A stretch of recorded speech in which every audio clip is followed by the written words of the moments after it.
Karibu tena mtazamaji wa The World News katika kipindi hiki cha ulimwengu wa siasa, na siasa zetu tunazielekeza huko katika taifa la Kiajemi, taifa la Iran, na tunamtazama mwanasiasa na mwanadini Ayatollah Al-Khamenei, kiongozi muadham wa serikali ya mapinduzi ya Iran, jinsi ambavyo amekuwa kiongozi mwadilifu na jinsi ambavyo ameifanya Iran kuwa tishio katika eneo la Mashariki ya Kati na kuonekana moja kati ya mataifa ambayo kimsingi yameimarika hasa katika upande wa jeshi na kuyafanya mataifa ya magharibi kuwa na uoga na hatimaye kuonekana kwamba wanahisi huenda nchi hiyo ikawa na makombora ya nyuklia na hatimaye kusema kwamba wapo tayari kupambana naye. Ayatollah Al-Khamenei, kiongozi mkuu wa Iran, amekuwa mtu muhimu katika maisha ya kisiasa ya Iran kwa zaidi ya miaka 40 na kiongozi wa kisiasa na kidini wa nchi hiyo tangu mwaka 1989. Wakati akiliongoza taifa hilo ambalo limepitia mabadiliko makubwa ya kijamii na kisiasa, amejiweka tena katika ulimwengu mpana. Anaonekana ni kiongozi ambaye nchi za magharibi wamekuwa wanamwogopa. Wakati huu Marekani kupitia rais wake wa sasa Bwana Donald Trump ameamua kuonyesha makucha kumtikisa, lakini ni kiongozi ambaye anaonekana hatikisiki.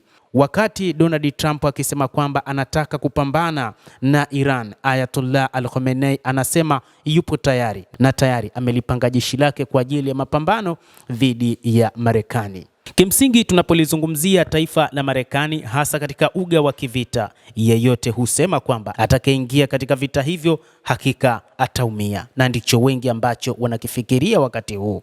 Lakini Ayatollah Al-Khamenei anajigamba na kuona namna alivyojipanga na namna teknolojia za nchi yake zilivyo, akiamini vita hivi hawezi akashindwa. Alizaliwa katika familia ya makasisi mnamo Aprili 19 mwaka 1939 na alichukua mafunzo ya kidini katika seminari katika mji mtakatifu wa Mashhad pamoja na Najaf nchini Iraq. Alirudi nchini Iran hatimaye akaishi Qom, ambako aliendeleza masomo yake ya ukasisi chini ya watu wakiwemo Ayatollah Hussein Barujerdi na Ayatollah Ruhollah Khomeini ambaye baadaye akawa kiongozi mkuu. Wakati wa miaka 1960 na mwaka 1970 alishiriki katika shughuli za siri dhidi ya Shah Mohammad Reza Shah Pahlavi ambaye alikamatwa na kuteswa mara nyingi na polisi wa siri wa Savak. Na huu ndio muda ambao Ayatollah Al-Khamenei aliweza kutumia na kuweza kujifunza masuala ya kiuongozi. Lakini je, Khamenei alipataje mamlaka na kuonekana kiongozi ambaye hatikisiki?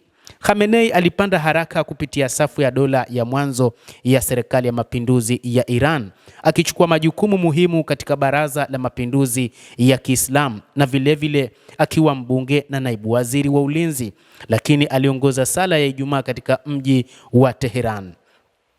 Khamenei pia alikuwa mmoja wa wana mapinduzi wakuu waliolengwa katika majaribio ya mauaji katika mwaka 1981 wakati bomu lililofichwa kwenye kinasa sauti cha karibu lilipolipuka alipokuwa akihutubia msikitini. Shambulio hilo lilihusishwa na kundi la upinzani dhidi ya makasisi la Furqan Group.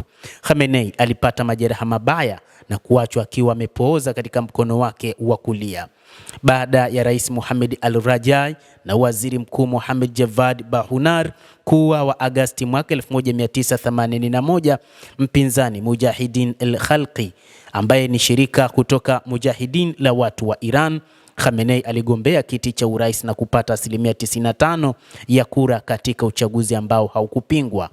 Aliungwa mkono hadharani na wagombea wengine watatu, mmoja wao Mir Hussein Mousavi ambaye alikuja kuwa waziri mkuu. Khamenei alitaka kuimarisha udhibiti wa makasisi na vyombo muhimu vya madaraka, mara nyingi akigongana na watu wanaoegemea mrengo wa kushoto akiwemo Mousavi.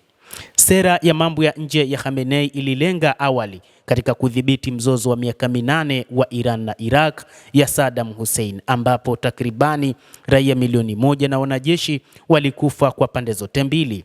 Lakini alikuja kutengeneza mazingira ambapo mnamo Septemba mwaka 1987 Khamenei alishambulia uwepo wa Marekani katika eneo hilo kwenye mkutano mkuu wa Umoja wa Mataifa huko New York, akisema, "Ujumbe wetu kwa serikali za ulimwengu wa tatu ni kwamba mradi tu utaratibu wa kutawala na hali ya sasa upo, wanapaswa kujaribu kuunda umoja kati yao wenyewe. Hii ndiyo njia bora ya kuwa na nguvu, alisema Bwana Khamenei.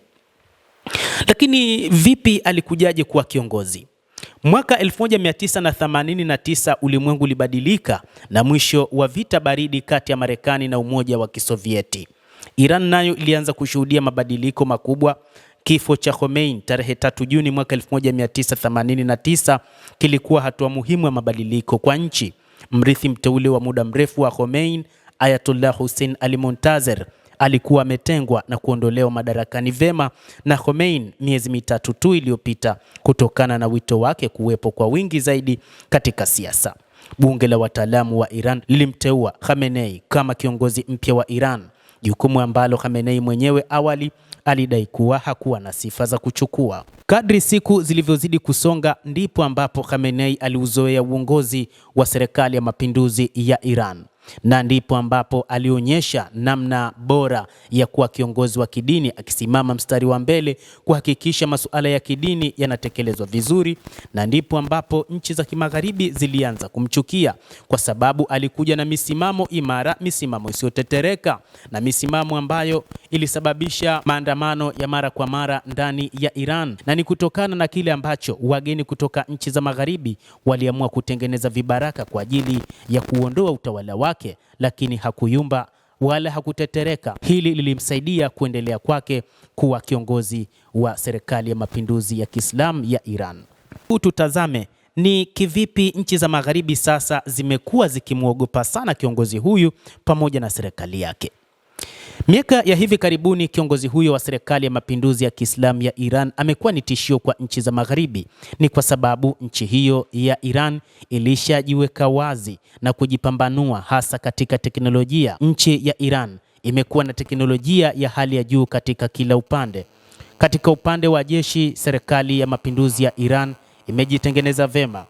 Katika upande wa jeshi, serikali ya mapinduzi ya Iran imejitenga vema. Ina idadi kubwa ya wanajeshi, ingawa haikuelezwa wazi ina wanajeshi wangapi, lakini majeshi yake yamejitenga katika maeneo mbalimbali, ikiwa ni pamoja na wanajeshi wa ardhini kwa maana ya wale wa nchi kavu ambao pia nao wamegawanyika katika makundi mbalimbali, lakini pia wapo wanajeshi wa angani, lakini pia lipo jeshi la majini, lakini pia lipo jeshi katika majeshi hayo matatu ambalo linahusika na masuala ya ujasusi na upelelezi wa ndani na nje, lakini pia lipo jeshi la polisi ndani ya serikali ya mapinduzi ya Iran, lakini pia uwepo wa silaha za kisasa, uwepo wa maprofesa waliobobea katika masuala ya teknolojia ambao wamekuja kubuni masuala muhimu, ikiwa ni pamoja na nyuklia ambazo inadaiwa kwamba baadhi ya mataifa kama vile China na Urusi zimesaidia kwa kiasi kikubwa kuwafunza Waajemi kuhakikisha wanajipanga vema katika masuala ya teknolojia hasa ya nyuklia. Lakini utengenezaji wa silaha za kisasa ambazo sasa baadhi ya mataifa wala hawana, na wanashangaa ni kivipi taifa hilo limekuja kuwa na silaha nzito kiasi hicho. Kadhalika kuwepo kwa misimamo iliyosimama ya Ayatollah Al-Khamenei imesababisha viongozi wa magharibi kumchukia sana kiongozi huyo. Ni kiongozi ambaye hakutetereka hasa katika misimamo yake. Mara kadhaa amekuwa akisimamia kile anachokiamini. Kwa mfano, wakati rais wa Marekani bwana Donald Trump akisema yupo tayari kumvamia bwana Ayatollah Al-Khamenei, Al-Khamenei anasema amejiandaa na kwamba mipango yote tayari imekaa sawa kwa ajili ya mapambano, na mara kadhaa inadaiwa kwamba alikuwa akiunga mkono baadhi ya makundi ambayo yamekuwa yakipigania katika kile wanachokiita ni jihadi, hasa katika maeneo ya Mashariki ya Kati. Ikumbukwe pia Ayatollah Al-Khamenei ni moja kati ya viongozi ambao walisaidia katika vita vya wenyewe kwa wenyewe, ambapo kundi la Wahuth lilikuja kuibuka washindi, na ikumbuke kwamba serikali ya Yemen wakati huo imepewa msaada mkubwa na serikali ya Saudi Arabia pamoja na Umoja wa Falme za Kiarabu, lakini makombora mazito ambayo Wahuth waliyatumia inadaiwa kwamba yalitoka katika taifa la Iran. Hata hivyo, hata katika kipindi hiki Iran imekuwa ikionya mara kadhaa juu ya vita vya Waisrael dhidi ya Wapalestina, na ni Ayatollah Al-Khamenei anayesimamia juu ya kuitetea Palestina. Na hata wakati huu Marekani inapotaka kupambana na Iran ni kutokana na kadhia hii iliyotokea kuanzia Oktoba mwaka 2023 baada ya Hamas kuamua kufanya mashambulizi dhidi ya Israel. Mtazamaji wa The World News, kuna mambo mengi ambayo yanamhusu kiongozi huyu wa serikali ya mapinduzi ya Iran, Ayatollah Al-Khamenei, ambaye katika kipindi hiki amekuwa ni mwiba wa watu wa magharibi pamoja na Marekani. Basi endelea kuwa nasi na usisahau kulike, usisahau kucomment, kadhalika na kusubscribe channel yetu hii. Naitwa Adam Hussein, endelea kuwa nasi wakati wote, endelea kutufuatilia.